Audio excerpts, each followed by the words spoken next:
Assalamualaikum warahmatullahi wabarakatuh. Alhamdulillah alamin, hamdal hamidin, hamdal mustaghfirin, hamdan yuafi ni'amahu wa yukafi'u mazidah. Amma ba'du. Allahumma shalli ala sayyidina Muhammad al-fatih lima ulik wal khatim lima sabaq nasirul haqqi bil haqqi wal hadi ila siratal mustaqim wa ala alihi haqqa qadri wa miqdaril azim.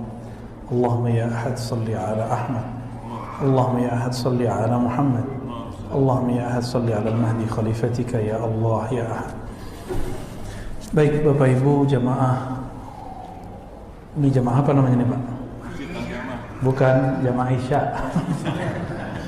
Jamaah Isya yang diberkahi Allah. Kita masuk ke kajian hikam yang ke-11. Sebelumnya, kalaupun tadi sudah baca Al-Fatihah, sekarang Al-Fatihahnya kita khususkan untuk pengarang kitab ini, tentunya juga kepada baginda Nabi Muhammad SAW. Al-Fatihah. Bismillahirrahmanirrahim.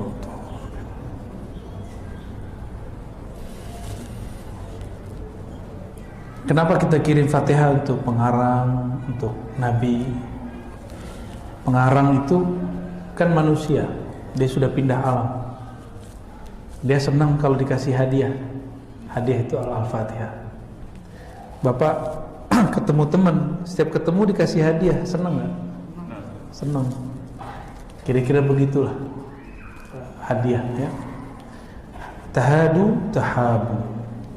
Hendaklah engkau saling memberi hadiah, maka engkau akan saling mencintai. Dan hadiah dari saya kajian ini, ya. Ini mahal, tidak dapat dibeli. Bapak bayar berapa aja gak kebayar, Pak. Ya. Maka jangan pernah berpikir bisa membayar ustadz dengan honor, ya. Kalau hitung-hitung honor, saya nggak mau datang ke sini. Karena ada beberapa orang yang menilai ustadz itu dengan honor. Akhirnya dia merendahkan ustadz kalau nggak sesuai dengan ala dia.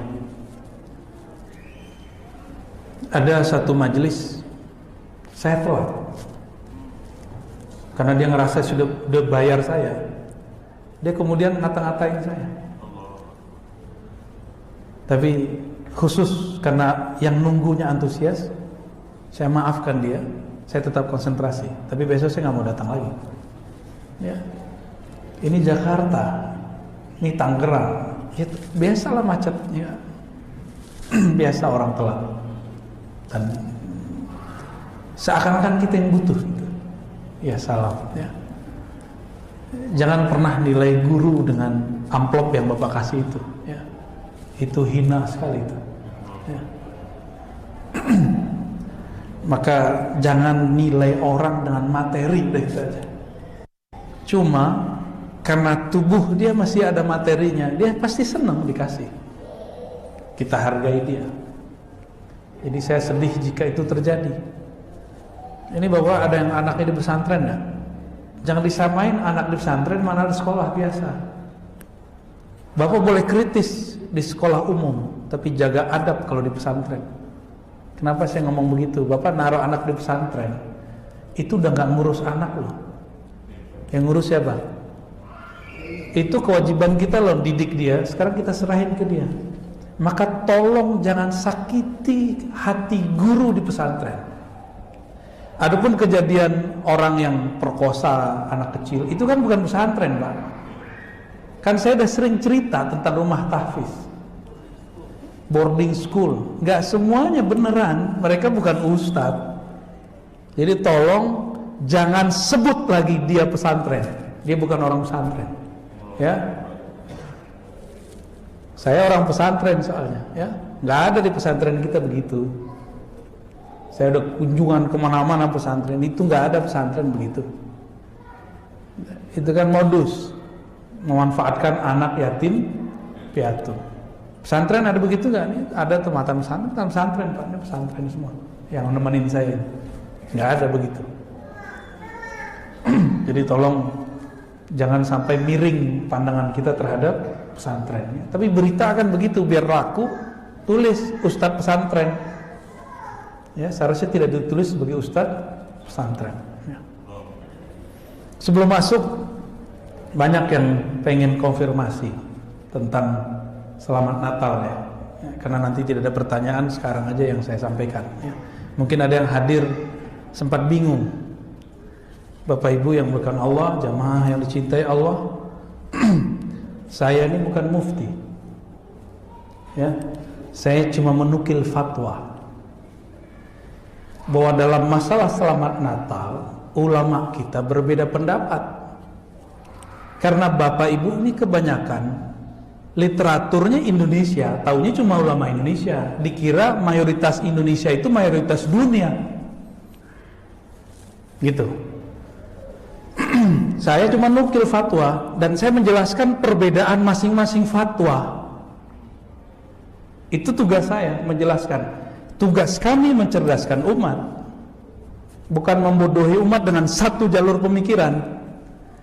Kenapa fatwa muncul begini? Kita jelaskan kronologinya, dalil-dalilnya, asbab-asbabnya, hujah-hujah mereka. Kenapa ada dalil yang begini, yang berbeda dengan yang pertama?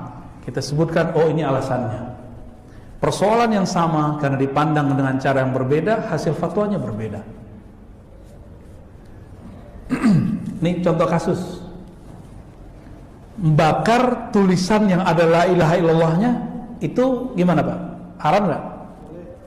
Haram apa boleh? Langsung bilang boleh. Yang lain bilang haram Pak. Haram kan? Penghinaan nggak? Penghinaan nggak? Itu kan beda pendapat kan? Maka orang yang bakar ini harus ditanya, kamu bakar kalimah la ilaha illallah untuk menghinanya, atau kamu membakarnya untuk menghormatinya? Guru saya baru wafat, setiap bulan apa gitu ya, selesai khataman Quran, itu beliau membakar Quran. Itu guru Quran Pak, punya sanad ke Rasulullah. Saya tanya, Abu ya, kenapa bakar? Itu kan tulisan ada nama Allah, supaya kamu gak injak-injak gitu. Supaya orang gak jadiin itu untuk bungkusan isi uduk, ya, biar gak dibuang di tong sampah. Mana mending dibakar. Allah gak tersakiti Pak, kita ngerusak itu. Kita injak-injak nama Allah, Allah gak sakit hati. Yang sakit hati kekasih Allah, gitu. Sama nih, ini kasus. Jadi satu persoalan bisa dua fatwa. Jika niatnya menghina, kafir. Jika niatnya memuliakan, sama amalnya tapi niatnya beda. Dalam kasus ini kasus berbeda, cara pandang juga berbeda. Sebelum berfatwa, ada satu amal namanya tasawur. Definisikan dulu apa yang mau difatwakan. Keberhasilan dalam mendefinisikan itu menentukan kevalidan fatwa. Saya bilang hotdog haram nggak? Apa arti hotdog secara harfiah? Anjing hot. Anjing boleh nggak Pak? Guru saya ada yang nggak mau makan bakso karena dia dengar dari temannya orang Cina bakso itu dari daging babi. Lah itu bakso di Cina atau bakso di pik kali ya. Bakso di kita, di Sunda, di Jawa, di Betawi ya beda. Namanya sama, namanya hotdog, tapi itu cuma nama. Saya kasih kasus lain Pak. Nasi goreng setan, itu haram nggak? Tunggu dulu, jangan bilang juga halal. Bahannya apa? Kalau bahannya halal, maka dia tidak haram, dia halal. Cuma namanya makruh gitu. Namanya makruh. Nama ketoprak setan, nasi goreng setan. Jadi ternyata kalau orang kepedesan, setan apa gitu. Definisi itu penting. Jika ini masuk hotdog itu anjing hot, haram. Tapi yang dimaksud bukan itu. Maka definisinya harus jelas. Orang mengucapkan selamat Natal, ini definisinya apa? Dan saya menjelaskan dalam kajian-kajian yang lama itu kajian lama, bukan pengajian terbaru. Fatwa antara ulama Saudi, gak usah Indonesia dulu, Saudi sama Mesir udah beda. Mesir punya institusi besar namanya Al-Azhar, kemudian ada lembaga fatwa namanya Darul Ifta, dan mereka sepakat mengatakan boleh. Kan kaget Pak? Liberal nggak tuh? Liberal nggak? Itu tempat kuliahnya ustadz-ustadz kita di Indonesia loh, yang LCMA.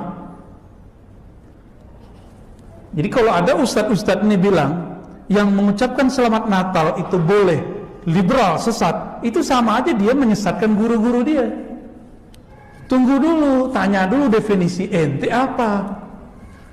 Berani nggak anak murid durhaka nggak yang mengkafirkan gurunya, yang menganggap sesat gurunya?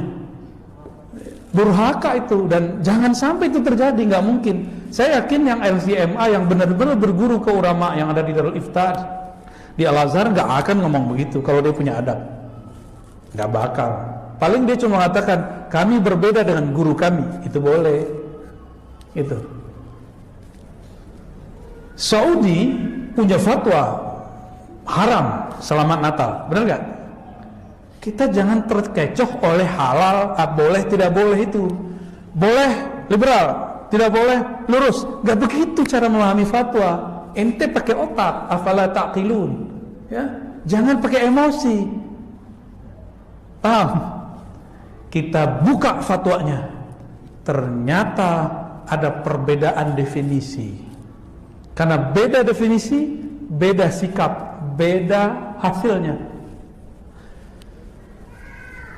Ulama Azhar, menurut Bapak lebih tua Al-Azhar atau Saudi? Al-Azhar. Itu mereka membolehkan. Darul Ifta tidak setua Al-Azhar, tapi orangnya itu juga, tapi berbeda ya. Jangan disamakan Darul Ifta dengan Al-Azhar. Darul Ifta itu kayak MUI tapi lebih resmi, kekuatan hukumnya kuat. Darul Ifta ini bisa menjadi hukum. Kalau peraturan MUI yang jadi hukum itu cuma DSN doang. Tahu DSN? Dewan Syariah Nasional. Ya, nggak tahu apakah karena lahan basah atau lahannya tak basah, saya nggak ngerti. Itu urusan orang MUI lah ya. Itu bukan wilayah kita. Jangan suuzon, jangan juga terlalu husnuzon. Ya, wakuf aja. Ternyata mereka menggunakan surat Al-Mumtahanah ayat 8, 9, 10 mengenai tidak dilarang berbuat baik kepada orang-orang yang berbeda agama, berbeda keyakinan, ahli kitabkah, non-muslimkah, selama mereka tidak memusuhi kita dalam agama dan tidak mengusir. Boleh kita berbuat baik dan beradil. Innallaha yuhibbul muqsitin. Allah cinta orang yang berbuat adil.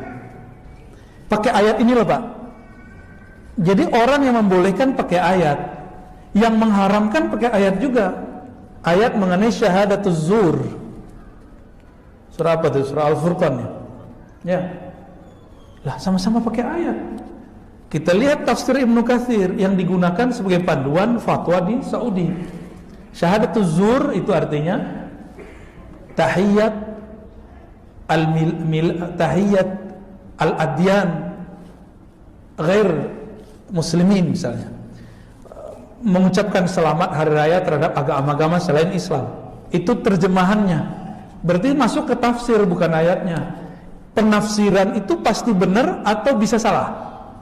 Bisa salah. Orang-orang Al-Azhar dan Darul Ifta menyadari itu. Akhirnya mereka sepakat untuk tidak sepakat. Ya. Nah, MUI Indonesia itu dulu wakil komisi fatwanya guru saya, Syekhuna Ali Mustafa Ya'qub. Dan saya termasuk yang ikut ngetik dulu fatwa beliau itu. Beliau jadiin buku mengenai perdebatan beliau mengkritisi guru kita juga Al-Habib Quraisyihab. Habib itu Pak, ya, nggak boleh beda-bedain Habib. Ya, dua-duanya mereka ini ulama, ini Habib, ini Habib, ini Habib. Ya. Al-Habib Quraish Shihab, beliau kena S1, S2, S3 tafsir di Al-Azhar, sangat mengerti perbedaan tafsir. Dan beliau cenderung kepada fatwa guru-gurunya di Al-Azhar bahwa itu boleh. Alasannya ini bukan persoalan tauhid, ini persoalan muamalat. Mereka sangat mengerti mana wilayah tauhid, mana wilayah muamalat. Tapi guru saya yang saya talaki hadis kepada beliau, Allah yarham Syekhuna Ali Mustafa Yaqub, itu cenderung kepada guru-guru beliau yang di Saudi. Karena beliau memandang ini persoalan akidah, maka haram mengucapkan selamat Natal. Saya termasuk dulu yang mengkritisi Al-Habib Quraish Shihab dan bertahun-tahun, tapi saya belum pernah baca fatwa beliau. Lalu kemudian setelah Allah yarham Syekhuna Ali Mustafa Yaqub wafat 2016, saya mulai coba baca. Ternyata ada kronologis. Lalu kita rujuk, bandingkan fatwa Lajnah Al-Ifta di Saudi, Darul Ifta di Mesir.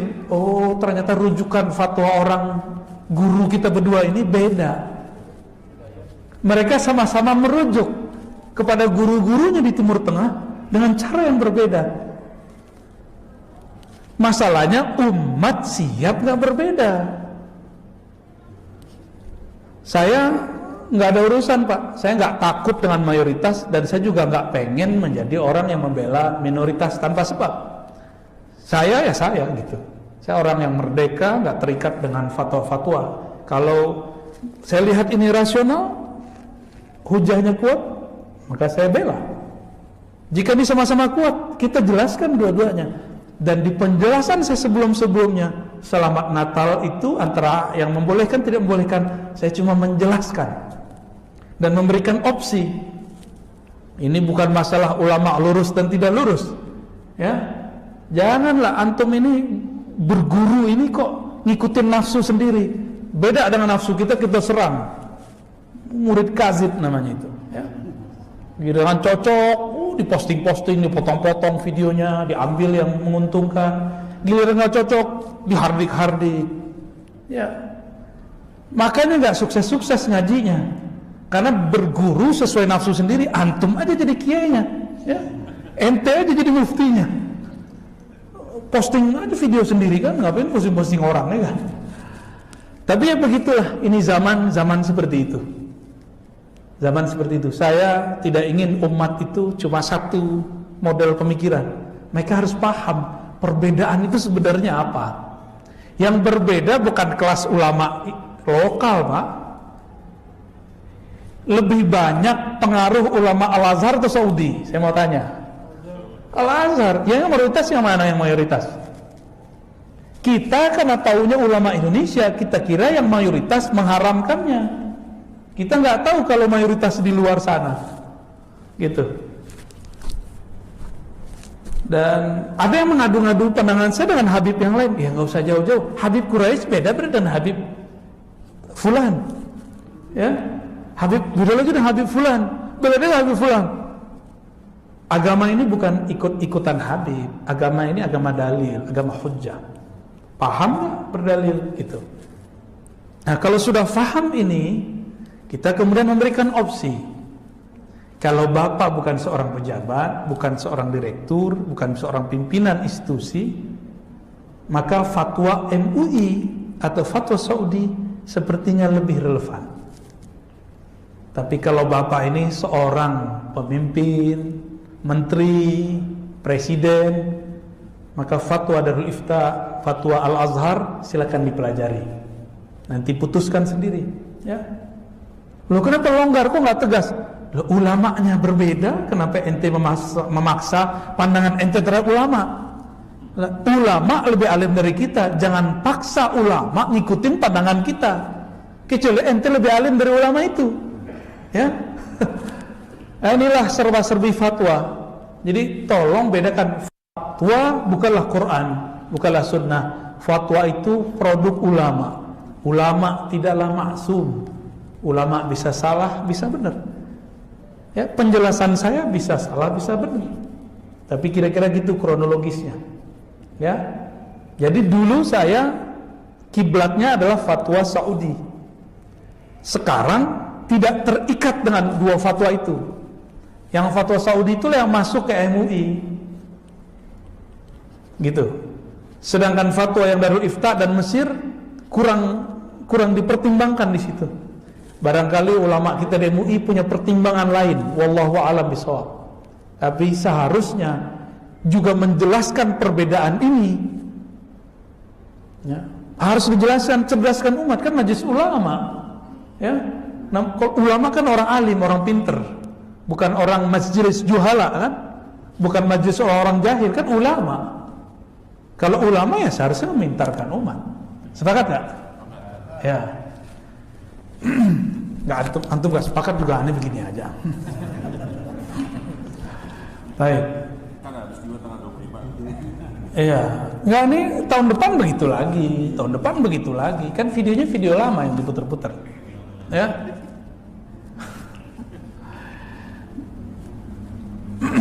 Jadi kesimpulannya apa? Jika fatwa ini kronologisnya adalah bab tauhid, maka selamat Natal haram.